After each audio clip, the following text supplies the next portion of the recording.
This ancient message took centuries to crack. We could always read this message. We still have no clue how to read this message. Why? What if history were hiding something from you? Would you want to know about it? Well, if you stick with me a few minutes, we'll start getting you to think like a decipherer. Then you can join the club and hold a flickering lamp up to an old wall and with your perceptive gaze nod slowly in enlightened appreciation of the symbols. I'll bring the symbols and techniques, you're buying the hat and the lamp though.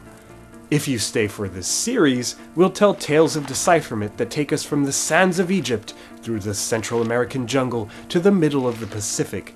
You'll work alongside history's great decoders and some crackpots in their relentless attempts to recover voices long vanished. We already saw what decipherment is not like, cryptography or cryptanalysis, but what is it yes like? Decipherment is something we do with a message we can't read. That was a bit vague. Let's go again. Decipherment is an operation performed on an unknown message, and it requires two components. First, a script, a writing system. These visual, etched, inked, carved, whatever symbols that we're eager to read, mocking us silently across the ages, are called glyphs. The meaningful units we're trying to identify among these glyphs are called graphemes. The other thing we need is a language. If there's no language underlying the symbols at all, there's no linguistic message to decipher. Some claim this is true of the Indus scripts or the Tartaria tablets.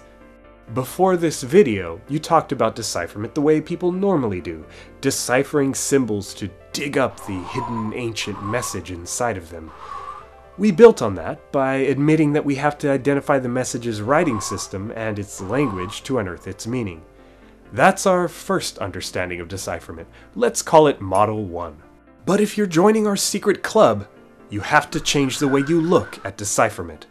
Decipherment binds certain language bits to certain writing bits and sees if they coordinate, if the message reads naturally with that writing system and that language. Model number 1, I really don't like these names. Let's see, this one has layers or kind of hidden guts. And this one is matching pieces? Hidden Guts is more romantic, more oracular. But what happens when some hack decipherer comes along and challenges your reading? Hidden Guts tells you to peer through the graphemic haze like a kind of seer sage. Matching Pieces invites you to compare texts and find a best fit. It even invites predictions when we find texts and more texts in the language. It's a fresh starting point for thinking about how to decipher. But what can you decipher? What can't you decipher? That's actually a great question for next time.